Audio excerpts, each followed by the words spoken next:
Now Pettersson to blast all that hit. Diving save hard as he flashes across. Briere sets up Carl, side of the net, deflected, score! Briere moving in, stops, cuts to the middle, still has a shot! Score! Here's Hughes giving it across. Oh, great save! Save by Maher!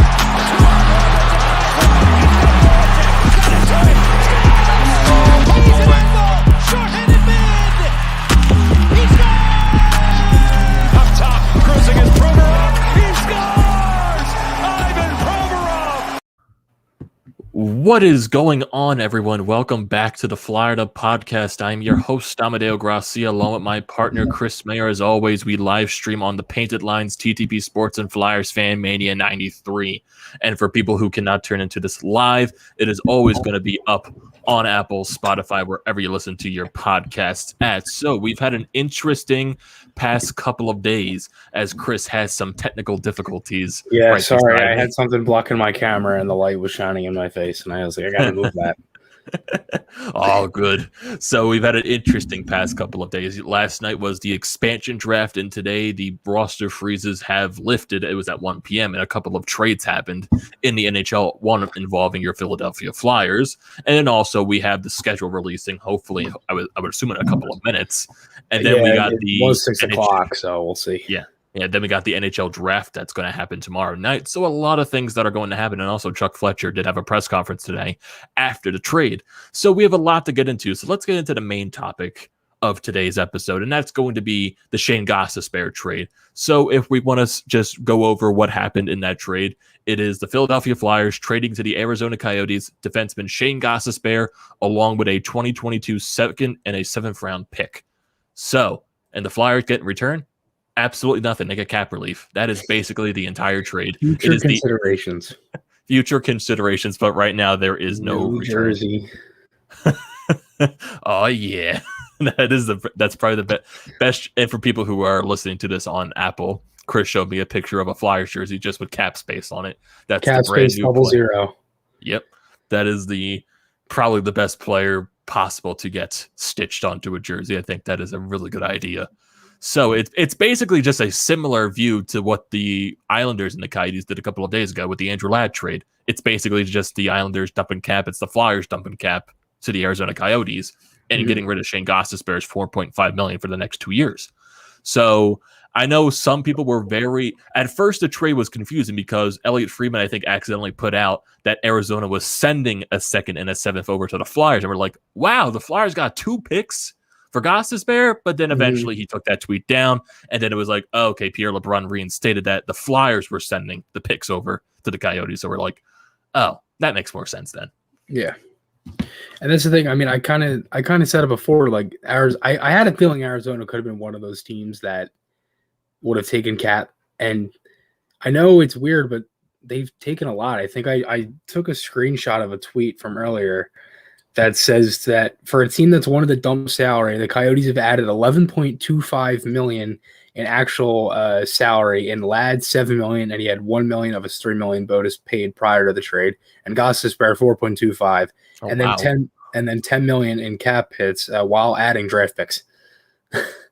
So they've taken $11.2 million from teams. So also Amedeo, this just got tweeted by Mike Harrington. And ESPN announces the NHL schedule reveal will be at 6:30. At 6:30? 6:30, yeah. Joy. Yeah, it's great. Yeah, I wish it was 6 because, goddamn Phillies have to play the Atlanta Braves tonight, and I have to do that. Man, I wish I had more time to talk Flyers hockey, but, sometimes we can't always have the nice things. Got some people up here in the chat. We got PF.H saying the Flyer Up Podcast. Love that. We got Cryptic Cowboy ! He ordered pizza. Really good for you there. Nice. And then we got a comment here from Dan asking, what's the target D-man or depth D-man skill winger?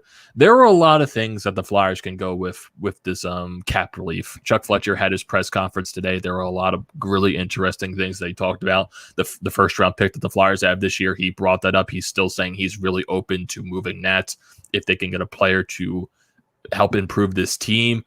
He was also talking about free agency, of course. And then there was one interesting comment that I feel like a lot of Flyers fans would love to hear, and that Chuck Fletcher said he expects to have a much better roster by next Wednesday. And I was just like, ooh, so the Flyers, they're going to be involved in a lot of things probably because, next week, the 28th, that's when free agency starts.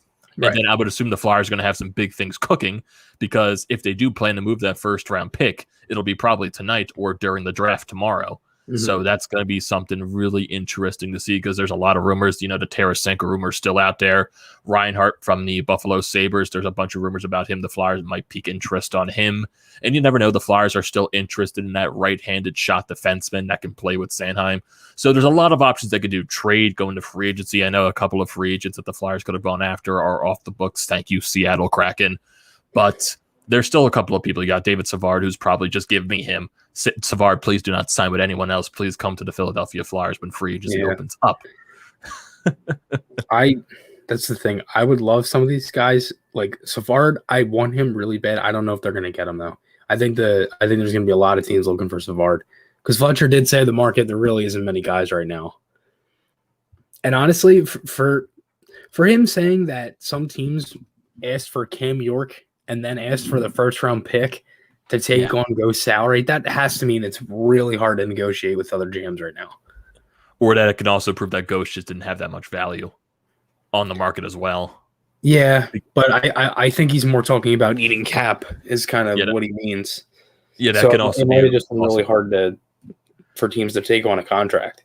Yeah, definitely. That also proves to the point, like, it's probably going to be more difficult to trade away Voracek's contract, but I feel like Voracek, if you could find the right deal, it's most likely going to be one of those trades where you have to take a big cap in return. It's going to be a hockey trade, like hopefully, contract kind of. Hopefully that is a Tarasenko move, because I could definitely see the Flyers trying to move Voracek to try and get a Tarasenko with those rumors that Anthony Sanfilippo brought up a couple of days earlier. But who knows? There are still options for that, but hopefully the Flyers can beat out teams that are also interested in, like Florida, like the Islanders, because the Flyers cannot fight or do not hopefully risk losing him to a team like the Islanders. They can't lose him to the Islanders. If they lose him to the Islanders, they're screwed. I mean, the Islanders already lost Eberle last night, which was a big blow for them. That's a really good player.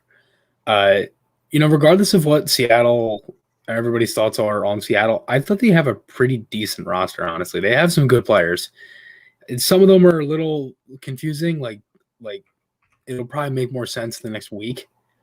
But I wouldn't be surprised if they make a lot of trades get announced for them tomorrow and they make a lot of trades, because I know that they didn't make any yesterday. Obviously that was a shocker. Yeah, it was, but yeah, it was. It was kind of more of just like, I guess we'll wait and see what happens tomorrow. I don't know. That's kind of what I was assuming. Like it was just going to all come in at once tomorrow. But really, only a couple trades happened today. Yeah, really not that much. It was 2 or 3, right?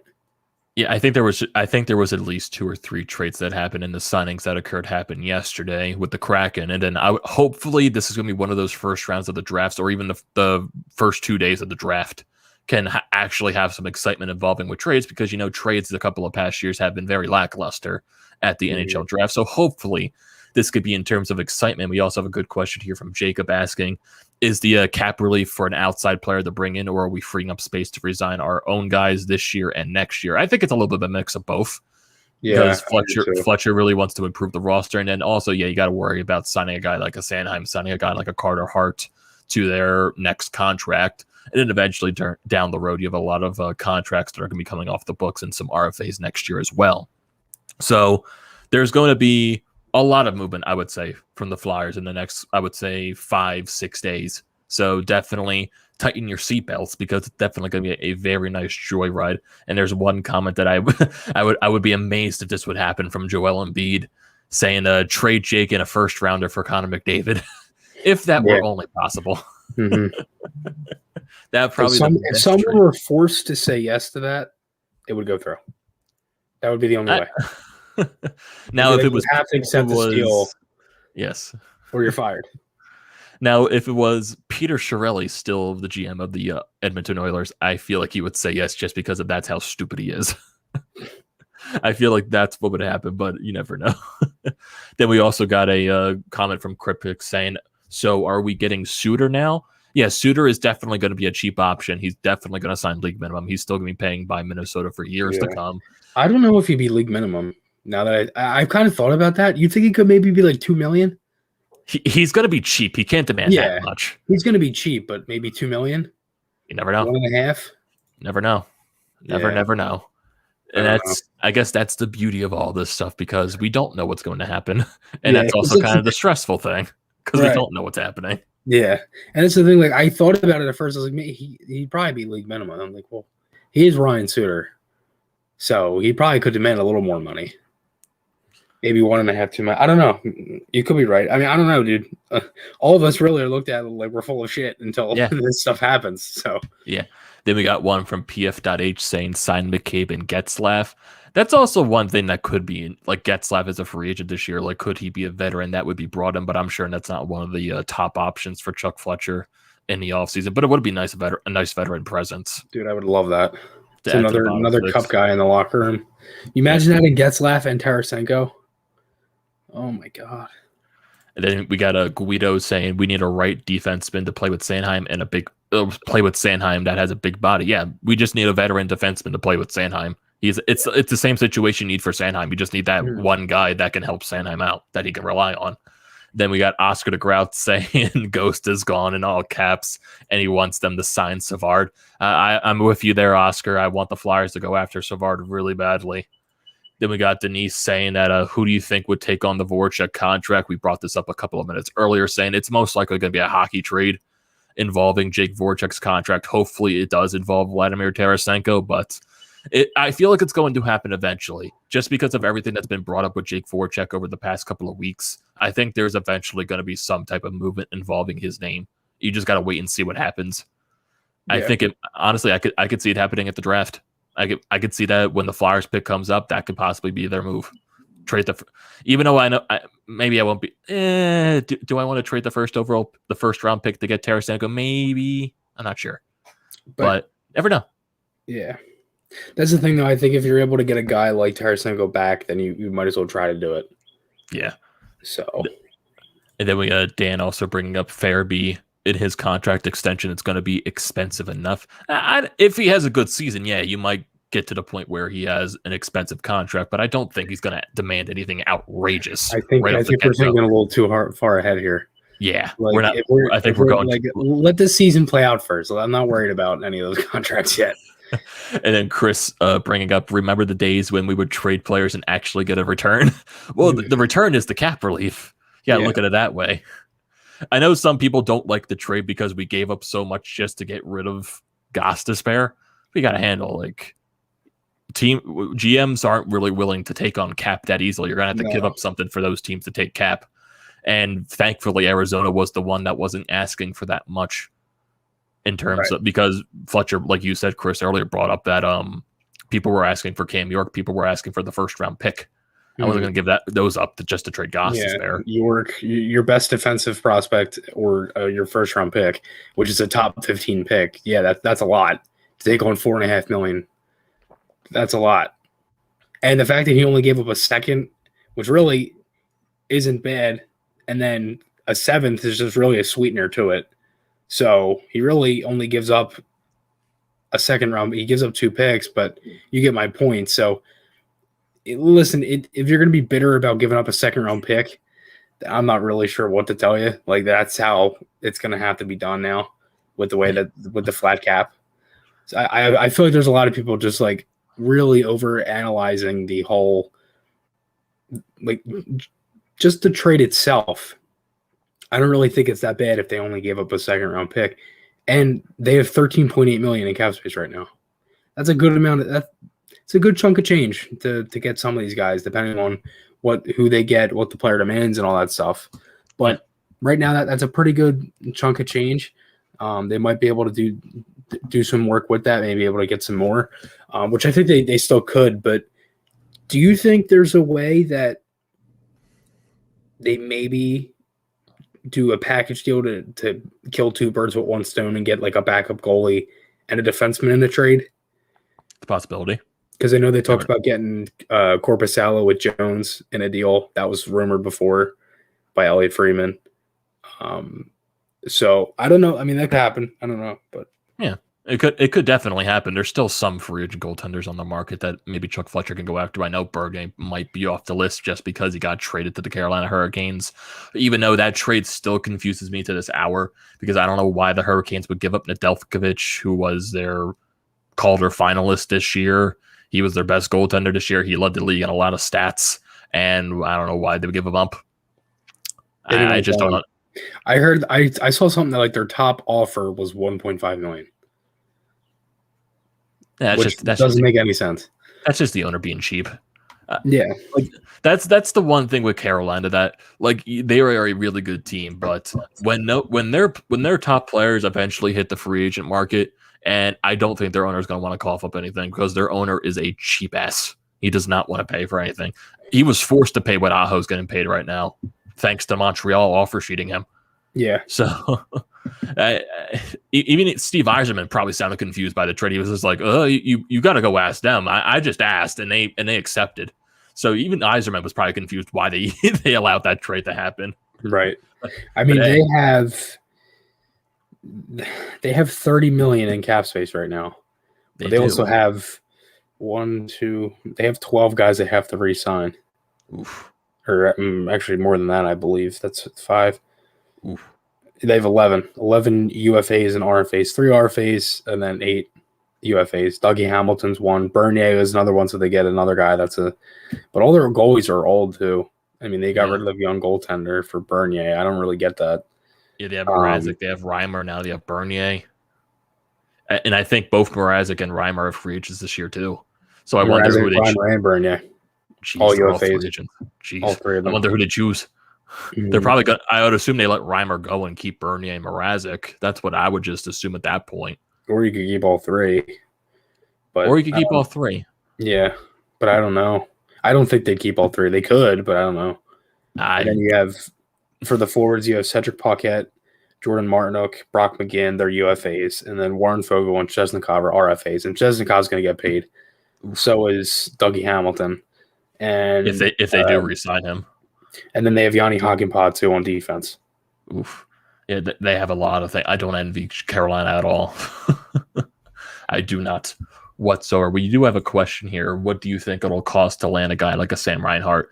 So the rumor that is out there right now in regards to Sam Reinhart, it's just a first-round pick and a top prospect, which doesn't sound like that much. And honestly, if you do want to go out and get Sam Reinhart, I do it. He's a young guy. He can score 25 to 30 goals a season. He stepped up this year big time, even though he's playing on Buffalo, but he definitely did step up for Buffalo offensively when Jack Eichel got injured and didn't really play much of the season. So I definitely would take a crack at a Reinhart, but like I said, I don't.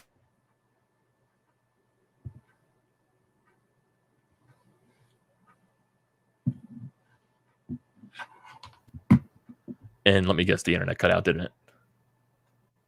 Yep. How long did I cut out for? About 10 seconds. Okay, not that bad. Oh, wow, that's the first time with this new computer that the internet cut out like that. So my Wi-Fi's been bad the last few days. Could be on my end. You never know.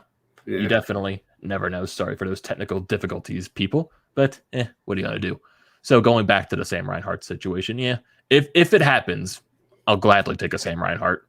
I want to hear your thoughts on that, Chris, because what the rumors are, top prospect and a first-round pick, not that much. Yeah, I mean, that's the thing. I don't know if the Flyers will do it. It would probably be Frost in the first, so I don't know. But I wouldn't mind it. I mean, Reinhart can play center. He's a good goal-scoring winner, very good on the power play. He's a good physical player. I think it would be good. I just don't know if Frost and I feel like Frost is going to get treated like Patrick now. Now it's just like one of them rookies that everybody's just going to kind of harp on because of the injury and everything. And I don't know. I just feel like he's going to get treated real bad like Patrick was.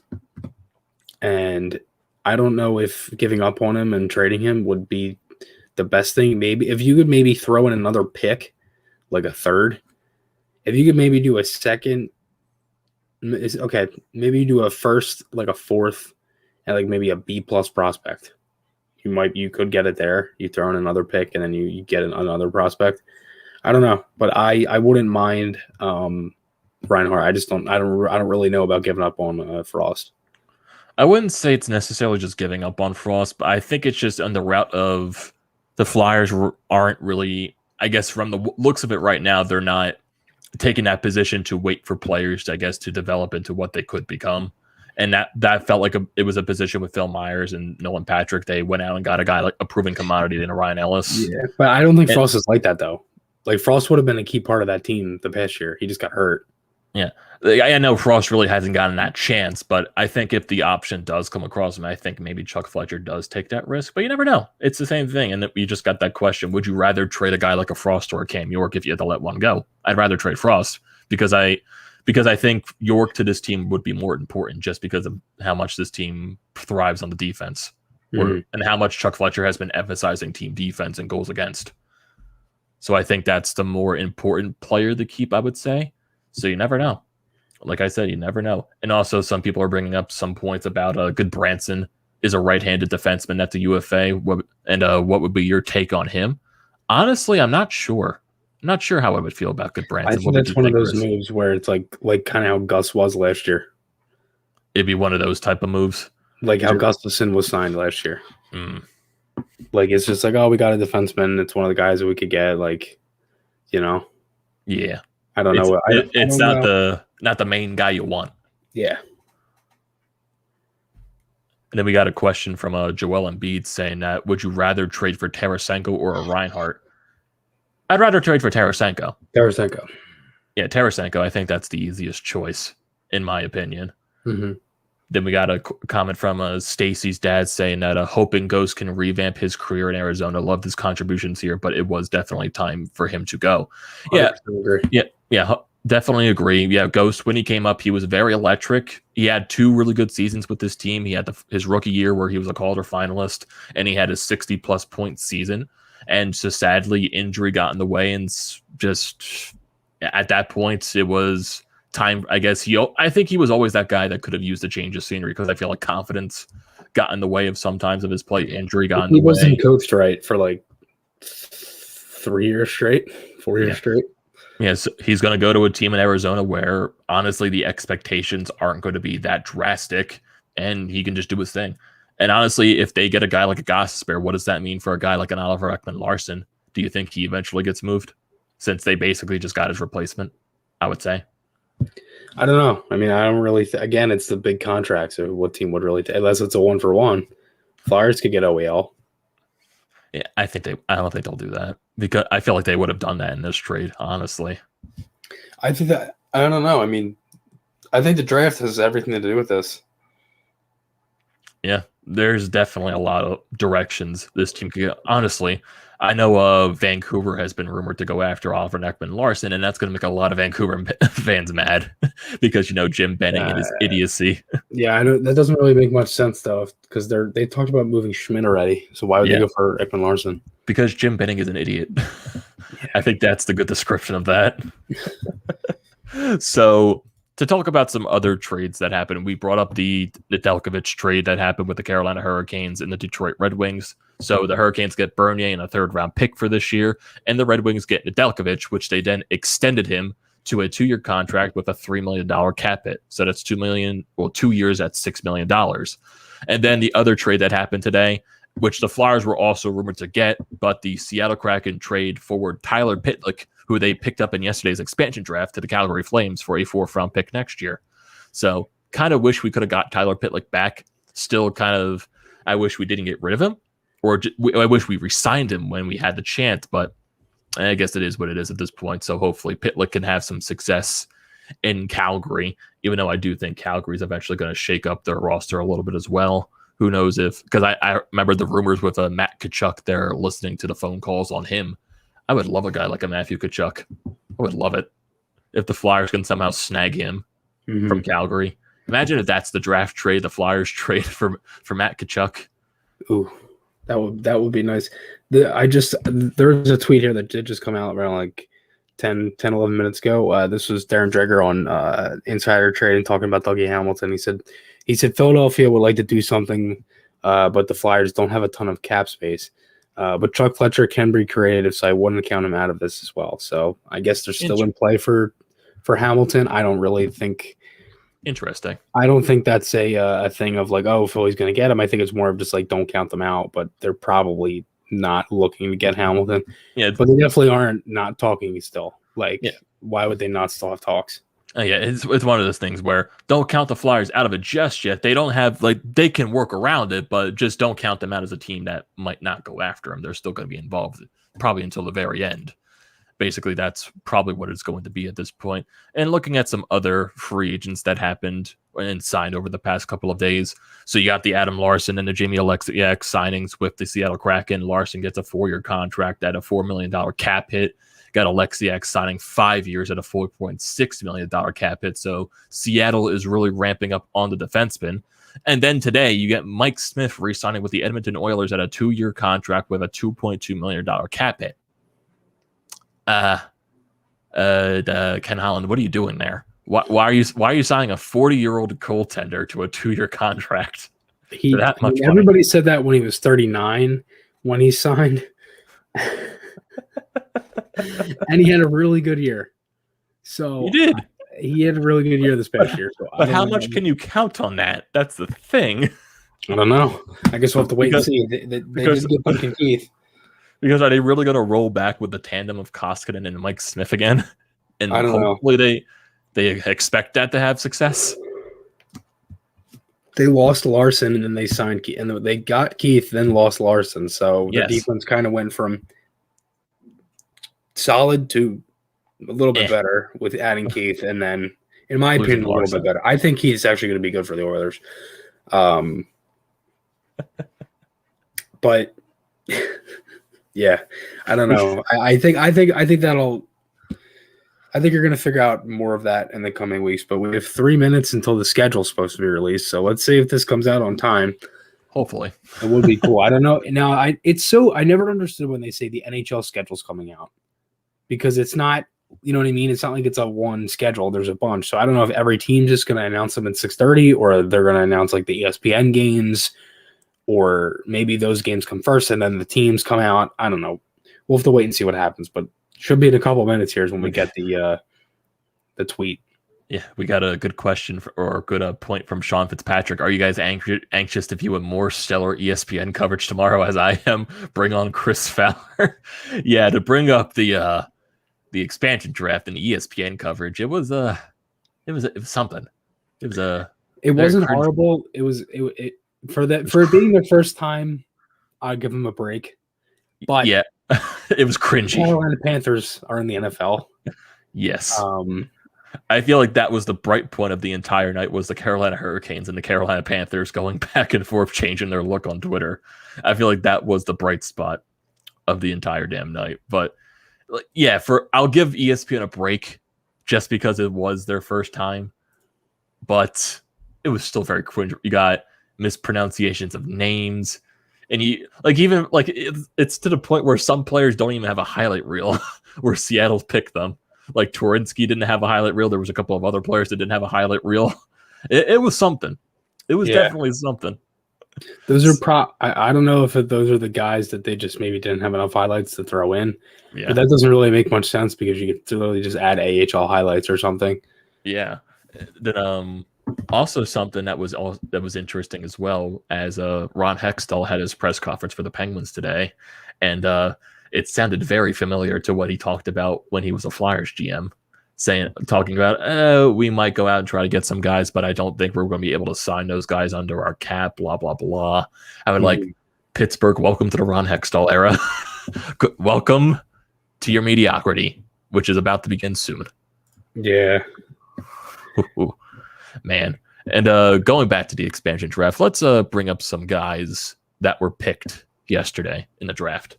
So it's a very long list. 30 players selected. So from the Boston Bruins, they picked a lot of defensemen.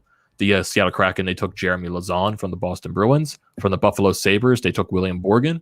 From the Detroit Red Wings, they picked Dennis Cholowitsky, so that's 3 defensemen in a row. Then from the Florida Panthers, they picked goaltender Chris Driedger, who they then extended to a contract, which was a nice, decent contract for the Seattle Kraken.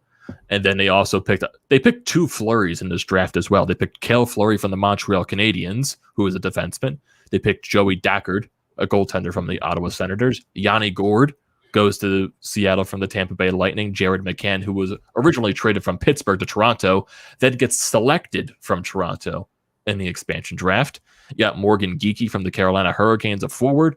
You got Gavin Bayreuther from the Columbus Blue Jackets. You got Nathan Bastian from the New Jersey Devils. Jordan Eberle from the New York Islanders. That's one of the bigger moves that got picked. Colin Blackwell from the New York Rangers. Carson Twarynski from the Philadelphia Flyers. And what also kind of, let down the entire expansion draft is that everything got leaked besides the Detroit pick going into that draft. And I'm not blaming the reporters at all. They're just doing their job. I'm kind of more on putting this towards the NHL for giving the Kraken a very early deadline to where everything can leak. Yeah. There is some stuff coming out now on the schedule. This is actually kind of horrible for the Islanders, but they will play their first 13 games on the road before opening up at their new stadium on Saturday, November 20th against the Calgary Flames. What? They start essentially the whole month of October on the road. That is horrible. shitty. That is horrible. That is shitty. That sucks. Also, TNT is going to have double headers on the first 2 Wednesdays of the season. So October 13th, it'll be Rangers at Capitals, Blackhawks at Avalanche, and then October 20th, the Flyers are hosting the Bruins, and then Vegas is hosting St. Louis. Interesting. Full schedule for the TNT comes at a later date, which includes TNT airing the Winter Classic. So we'll have to see on that. Wow, that is atrocious for the Islanders. That is really atrocious. I can't imagine playing that many games on the road to start a season. That is mind-boggling. That is bad. Imagine what the players think about this. We got to play on the road for 13 straight before playing a home game. They better have a long stretch of home games to play in November. They better. That is terrible. So the Bruins just released their schedule 48 seconds ago. So I'm assuming the Flyers will be releasing theirs and every other NHL team. I would hope so. Here we go. October 12th. You got Penguins against Tampa Bay is opening night. That's followed by Seattle and Vegas. Seattle, Vegas. Wednesday, October 13th. Montreal, Toronto, and then, as I said, Chicago and the Avs, and then Rangers, Capitals, Vancouver, and Edmonton. Yeah, both of those games on opening night will be part of a doubleheader simulcast on ESPN and ESPN Plus. So you'll see Pittsburgh and Tampa Bay. So Tampa Bay will raise their cup banner once again, and then you'll have Seattle and Vegas. Come on, Flyers, please release. Oh, here's the season opening schedule for Tuesday, October 12th, and Wednesday, October 13th. So you got Penguins, Tampa Bay, and you got Seattle and Vegas. Then on Wednesday, October 13th, of course, you're going to have Montreal versus Toronto as the opening night game. That's just a given. Then you'll have the Chicago Blackhawks taking on the Colorado Avalanche. You'll have the New York Rangers and the Washington Capitals taking on each other, and the Vancouver Canucks taking on the Edmonton Oilers. And all of these games look like they are going to be on either ESPN or ESPN Plus. So these are the opening games for ESPN. I wonder. Oh, here we go. Kevin Durso just released the home opener. Flyers open the season at home on Friday the 15th against the Vancouver Canucks. Second game of the season will be Monday the 18th against the Seattle Kraken. The Flyers will be playing the Kraken at home very early. Nice. Thank you, Kevin Durso, for releasing that. Yeah, 2021-22 season at home Friday. Another Friday home opener. I don't mind that. Don't mind that at all. Either. So I wonder, that's gonna be very nice. So people, if you want to go, don't even ask me about predictions. I'm not asking you about predictions. No way in hell. So people, if you want to schedule on your calendars already to buy tickets to see the Seattle Kraken, you got Monday, October 18th. So there you go. Hack's coming back to Philly. Hackstall coming back. You got Carson Twarynski also. So I can't wait to see the video tribute for Carson Twarynski. Flyers' first 4 games of the season come at home. Oh boy. Very similar to the 1920 season schedule. Very similar. Even though they did open the season in the Czech Republic, but still. It was a home game. Technically that counted as a home game. Yeah, I'm waiting for the Flyers to release their full schedule. That would be very nice if they released Columbus just released theirs. Trying to see if the Flyers are on here any of these days. They definitely are. So going over the rest of the list while Chris consistently refreshes Twitter. So other people that the Seattle picked in the expansion draft, you got from the Pittsburgh Penguins, they picked Brandon Tanev. You got Vitek Vanacek from the Washington Capitals. You got Tyler Pitlick, who was then eventually flipped from the Arizona Coyotes. You got John Quenneville from the Chicago Blackhawks. Jonas Donskoy, whose name was extremely butchered in his announcing, from the Colorado Avalanche. Jamie Alexiak, who then signed with the Seattle Kraken from the Dallas Stars. Carson Soucy from the Minnesota Wild. Cale Yarncroc from the Nashville Predators. Vince Dunn from the St. Louis Blues. Mason Appleton from the Winnipeg Jets. Hayden Fleury from the Anaheim Ducks. Mark Giordano from the Calgary Flames, so I wonder if he's going to be their first captain. Then you got Adam Larson from the Edmonton Oilers, Curtis McDermott from the Los Angeles Kings, Alexander True from the San Jose Sharks, and Cole Lind from the Vancouver Canucks. Mm-hmm. Any updates on the schedule? One quick thing, the NHL will pause for the Olympic break from February 7th to the 22nd. They're still uncertain if NHL players will be used in that. Interesting. But if not, yeah, it's oh, here we go. Flyer schedule. Thank you, Jordan Hall. Yep. So we got those first two games against the Vancouver Canucks. I knew it. I knew they would go out west early. Let me put a share screen up so everyone can see this. So let me bring up our Twitter page so everyone can see. Bring that to the stream. Everyone can see it. Hopefully it's not too small for everyone. So we got those first two games against the Vancouver Canucks and the Seattle Kraken. Wednesday, October 20th against the Boston Bruins. Saturday the 23rd against the Florida Panthers. And yes, they go to Western Canada very early. October 27th and 28th, they're in Edmonton and Vancouver. October 30th, they finish off the month in Calgary.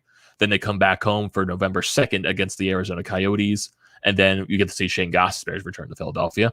Then the 4th and the 6th, they're on the road in Pittsburgh and Washington. November 10th, they're at home against Toronto. The 12th and the 13th, they're on the road against Carolina and Dallas. Then they have a 3-game homestand, the 16th, 18th, and 20th against the Flames, the Lightning, and the Bruins. Then 2 straight road games against both Florida teams, Tampa Bay and the Florida Panthers. Home again on the 26th against the Carolina Hurricanes or the Carolina Panthers, whoever you want to call them. Then on the 28th, they're on the road against New Jersey. And then they have they have 2 games in a row against the New York Islanders and the New York Rangers, the 30th and the 1st of December. Yeah. So you got the 5th against the Tampa Bay Lightning, the 6th against the Colorado Avalanche, 8th at New Jersey, 10th at Vegas, 11th at Arizona. There's a lot of games here. The Flyers end the month of April. Yes. With 1, 2, 3, 4, 5. Actually, 4 back-to-backs.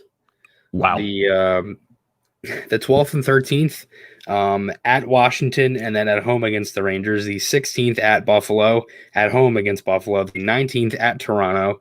Then the 24th is Pittsburgh at home, and then Monday, that Monday is at Chicago. So they go Pittsburgh at home, then to Chicago the next day. So really, they don't have a back-to-back until March, it looks like.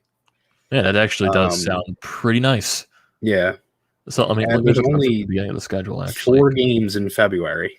Okay, they have a back-to-back in December. They have a back-to-back in November. Back-to-back. They have 1 back-to-back in October, 1 in November, 1 in December. January, it does not look like they have a back. No, they do. They have 1 back-to-back in January. February, they do not. March, they have. Wait, where are you seeing these back-to-backs from? I see October. In October, it's the 27th and the 28th. November, it's the 23rd and the 24th. And then December, it is the 10th and the 11th. January, it is the 17th and the 18th. Mm-hmm. February, they don't have a back-to-back. March, they have looks like the 24th and the 25th. Mm-hmm. And then all the back-to-backs that they have in the month of April. Yeah, wow, I really messed that up. If people want to schedule a road trip out west, so if you go to their usual Christmas Western Conference road trip, they will play in Seattle for the first time on December 29th. So it looks like Seattle is just going to be a part of that California road trip. So I wonder if they're going to just cue that in as the California road trip, or they'll eventually mix it in sometimes when they go out to Western Canada. But you never know. It definitely sounds like an interesting schedule. So we go through the rest of the schedule. You got, of course, you're going to have your first games against Pittsburgh. It's weird. They always play Pittsburgh not until like the second or third month into the season. It's when always do they weird. go out to Seattle? That's what I'm trying to, because they're only going to play them twice. They played them the 29th. The 29th of December. That's their first game in Seattle. Oh, okay. So little Christmas road trip game. Yes. Nice. Oh, that's a Wednesday and a Thursday. Back-to-back Seattle, San Jose. Yep. Wow. Oh, so they have 2 back-to-back games in December. I misread that. That's Wow, interesting. the Flyers play January 1st. They do.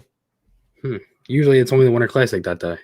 Some games eventually do play on January 1st later at the nighttime. So there's always at least 1 or 2 more games after the Winter Classic. That'll be a 10 o'clock game. Yeah. And But they don't have their New Year's Eve game this year. So they'll play on thank New Year's God. Day. Yeah. And also some other Vancouver at home for the home opener is really reminding me of 2011 when Drew scored that goal off the board. when Pronger fired that puck in. It's always been like an odd team that's going to be the home opener. It just always feels like that. Yeah, I'm just happy it's not a team in the East. Like Vancouver's a different team. That's cool. Yeah.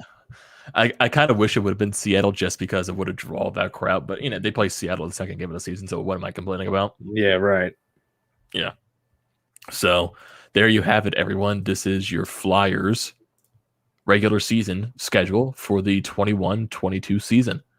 So I wonder, where is the so their final game of the season is going to be April 29th against the Ottawa Senators at home. So I'm trying to look at like different various teams that play. Like, how many Sunday games do they have, I wonder? Because I wonder how they're going to work the national television games since they're not on NBC anymore. Mm-hmm. So you have their first Sunday game, looks like it's in November.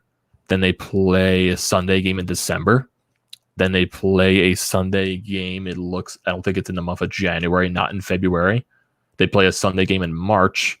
They play 2 Sunday games in March, 3 actually in March. One in April. And 2 in April, 3 in April. So they have a lot of Sunday games this year, which is a nice, I guess, change of pace. But I still wonder how TNT and ESPN are going to work the nationally televised games. Like, what day is going to be like the specific televised game on the national television? Like, like how NBC, like during the week it'll be NBCSN, and then on Sunday it'll be NBC. So I wonder how that's going to work. Would you think that maybe if it's a Sunday game, maybe they do a main telecast on ABC? Do you think, or do you think that? Obviously, like the Seattle game the Seattle Vegas is going to be ESPN, Pittsburgh, Tampa's ESPN, TNT, whatever. So I guess we're just going to have to wait and see. I don't know though, but this February really is going to that worries me. That there's 4 games in February. Yeah, that long layoff. So you play the 1st of February, then you have it was a 2-week. It's at least 2 weeks off. And then you go back against 2 good teams in Washington and St. Louis. Yes, you do. So, I guess at that point you're going to say, okay, everyone's going to have this entire long layoff. So hey, if the Flyers are on a losing skid at that point, they'll have the break. But it would be detrimental if they're on a winning streak and they do have that break coming up. So yeah, they have a lot of road stretches too, like 4 games at home, 3 games on the road, a game at home, 2 games on the road, game at home, 2 games on the road, and then 3 games at home, 2 games on the road, game at home, away, 2 games at home, 3 games on the road. Like, it's just, which is weird, but most of these times you can pretty much figure out. Like the Boston game is most likely an 8 o'clock because it's a Wednesday night. Yeah, I would assume so. Mm-hmm. Hopefully, the 20th. I mean, because that's the ESPN game, so that probably means that's the first Flyers ESPN game this year, possibly. Since it's an East game, since the other 2 they open up against 2 West teams. So yeah, we got Lawrence Johnston also asks that do the Flyers get swept by the Kraken this year? Nah, I think they beat them both times probably. Let's hope that you're right. Yeah. And also, speaking of those Kraken jerseys in person, actually look very They beautiful. Are really nice. Is it me or is their logo huge? Yeah, their logo was gigantic. Hopefully that was just because they weren't wearing padding and it just looks bigger on the television without that. But the jersey is fantastic. Both jerseys are fantastic, and I can't wait to get my home jersey. Yeah, which can't they wait to get my Torrinsky one. Oh God, and I think they don't go on sale until September. I think so. You got I think a month and a half left until they go on sale. And you get Sean saying Turinsky scores a hat trick in one of those games against the Flyers. #sniper. Oh, that'll be a real kick in the balls if that happens. Kick in the balls, good one. Why would the Flyers get rid of Turinsky? Why would they leave him exposed? Blah blah blah. God. I couldn't wait to hear that reaction if that happened. So I think that is going to do it for this edition of the Fired Up Podcast. There's a lot of things to talk about. We had the Ghost trade. You had the expansion draft from yesterday. We got the draft that's going to happen tomorrow. And eventually what happens if the Flyers going to make a trade? Are they going to keep the first round pick? We don't know. That's the exciting part. We don't know, and we'll find out most likely, I would assume, tomorrow. Yep. And then we got the schedule that released. So pencil it down already for what games you want to go to, what road trips you want to plan for this team. And also, I feel bad for the New York Islanders because they start 13 games straight on the road. Don't feel bad for them. They're in our division. I know, but still, I mean, like, that sucks. That does suck, but boo-hoo. How long have they had to play in that arena? Well, I guess that's where we're going to leave it off. So, Everyone, thank you for joining into this episode of the Fired Up Podcast. It'll always be on Apple, Spotify if you tuned into this late, so definitely stay tuned for that. And also, don't forget to check out the Painted Lines wherever they are. Everything is down in the description below. Definitely subscribe here. And for our separate Twitter pages for me and Chris, it's Amedeo Grassia 98 for me. It's FNG Maher for Chris. And also for our YouTube pages, we got me, TTP Sports, and also for Chris, it's Flyers Fan Mania 93. And I can also tell Chris is very close to 1,000 subs. So definitely go subscribe to him. Get him to that 1,000 sub reach. Do it now. So thank you. Thank you, everyone, for joining. And we will see you next time.